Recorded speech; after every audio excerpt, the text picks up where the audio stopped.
사회적 거리두기 하느라고 집안에 갇혀서 가족들하고 같이 있다 보니까 생기는 가족 간의 갈등이 또 이게 굉장한 것 같아요.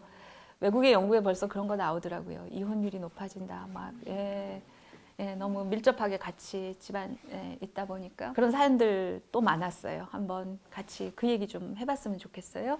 워킹맘입니다. 남편이 재택근무, 탄력근무 등을 하면서 아이를 봐주고 있습니다. 그럼에도 저는 아내로서, 엄마로서 해야 할 일은 조금도 줄어들지 않았습니다. 오히려 더 늘어난 것 같습니다. 그런데 남편은 아이의 점심을 자기가 챙겨주는 걸로 엄청나게 집안일을 하고 있다고 생각하는 것 같습니다. 제가 퇴근을 하면 남편은 그래서인지 아무것도 하지 않으려 합니다. 그래서 저는 점점 더 늦게 집에 들어가게 됩니다. 남편의 짜증은 점점 더 늘어갑니다. 그럴수록 남편 얼굴이 더 보기가 싫고, 그런데 남편은 저도 힘들다는 것을 도대체 왜 모르는 걸까요? 너무 답답합니다. 같이 한번 생각해 보시라고 한 사연이 더 있는데요. 5살 아이를 둔 아빠입니다. 그랬어요. 남자분의 사연이에요. 재택근무하면서 아이를 돌보고 평소보다 집안일을 더 많이 하고 있는데 아내와는 더 자주 싸우게 됩니다. 일도 집중할 수가 없어서 아이를 재운 뒤에 밤 늦게까지 집에서 야근을 합니다. 그동안 묵혀둔 갈등이 다 드러나는 것 같습니다. 매일 신경전이 너무 심합니다. 재택근무를 남편들이 하면서 생기는 문제인 것 같아요. 아내도 할 말이 있고 남편도 할 말이 있고 집안일 하느라고 더 훨씬 그러는데 도대체 갈등은 더 심해지고 이거 도대체 왜 그러는 거냐. 남편 입장에서는 또 그런 것 같아요.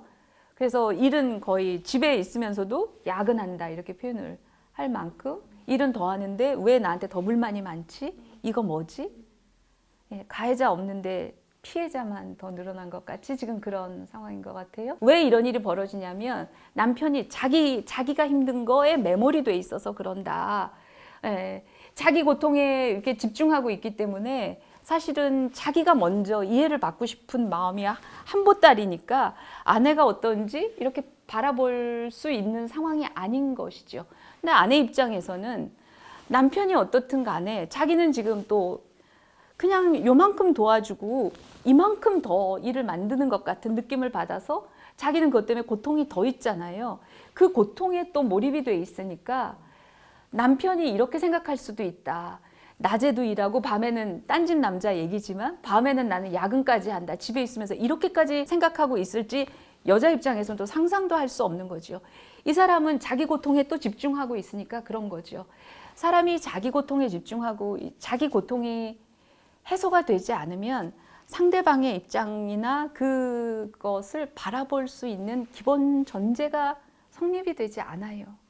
내 고통이 해소가 돼야 그 다음에 근데 저 사람은 어떻게 하고 있지? 비로소 바라보게 되는 거죠. 그래서 내 억울함을 결국은 내 남편이 이해하고 받아들이고 수용할 수 있게 하는 목적에 달성하기 위해서라도 그 남자의 억울함이나 그 고통이 해소되는 것이 전제가 돼야 된다는 것을 안다면 시작을 해볼 수 있는 거죠. 네가 참아야지. 그래도 남편이 뭐 얼마나 힘들겠냐. 안 하든 일하느냐.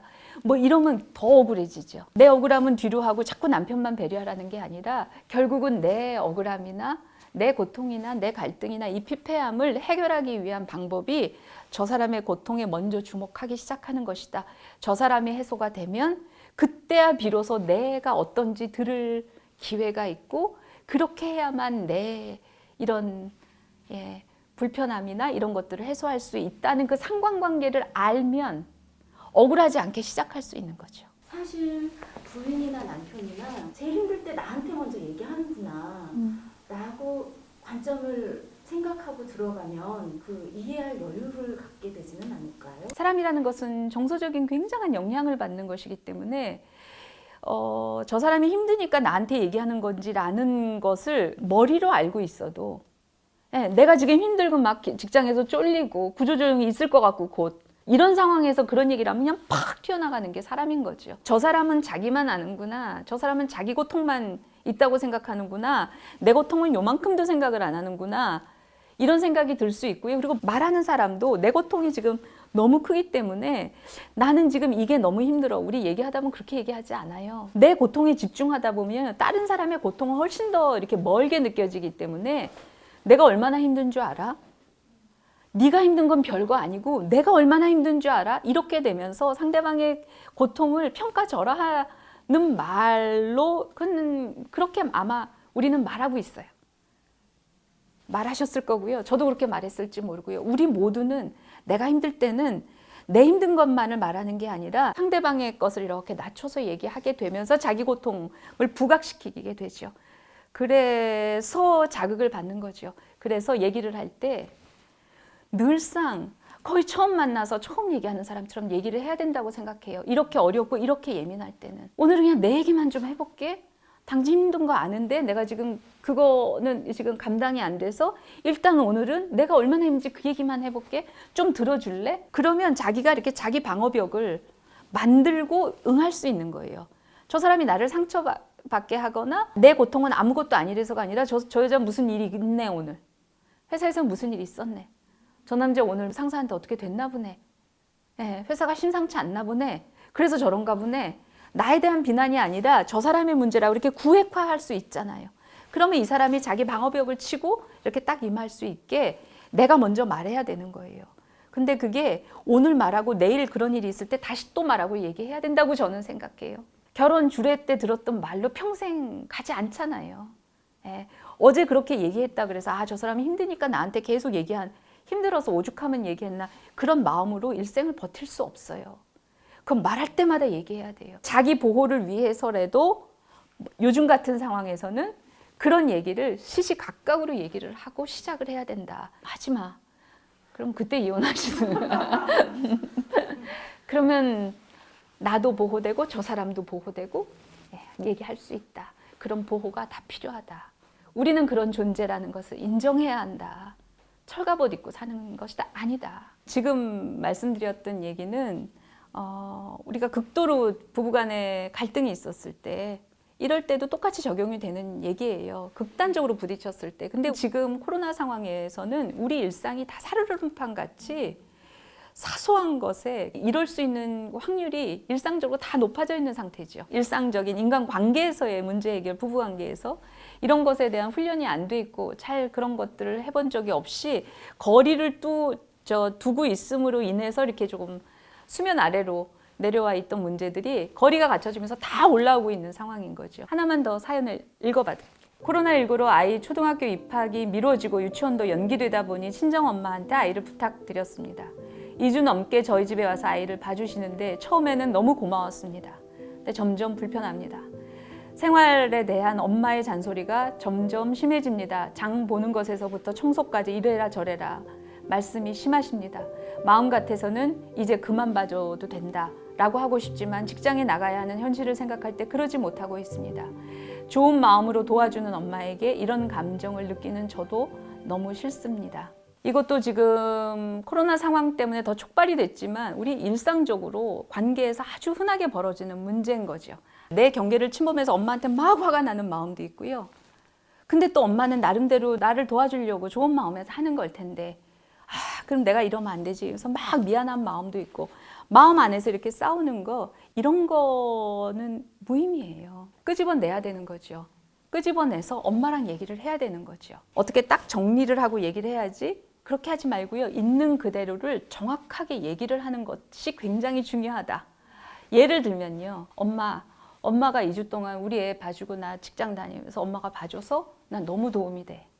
엄마 아니었으면 제 지금 학교도 입학도 미뤄지고 있는데 어떻게 해야 될지 유치원도 못 보내고 학교도 못 가고 있고 그때 제가 맡길 데 없었으면 나 어떻게 할지 상상도 못 하겠어.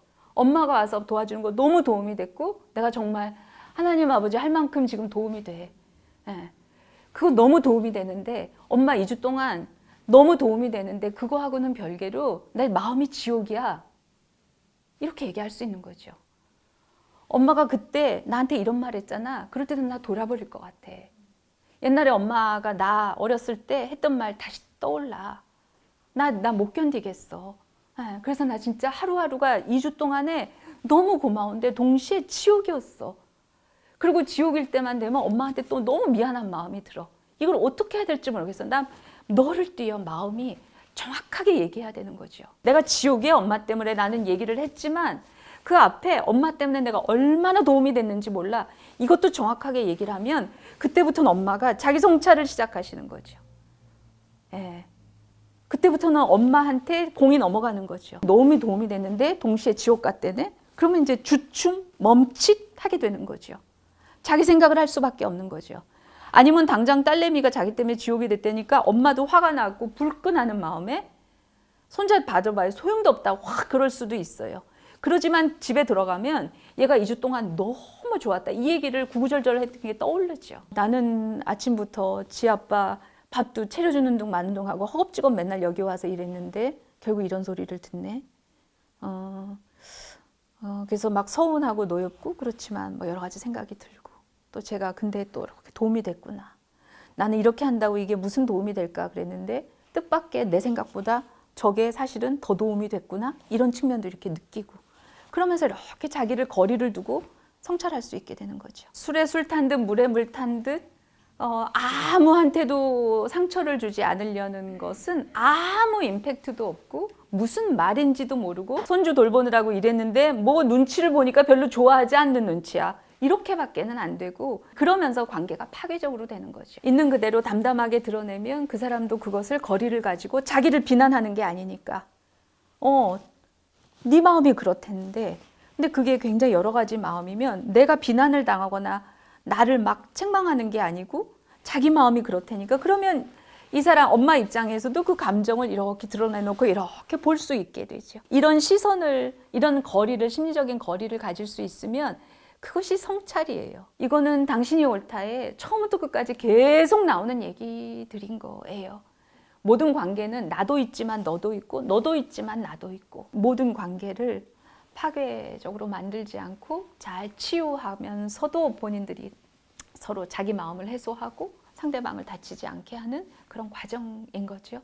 예, 이 얘기는 여기까지 할까요? 네.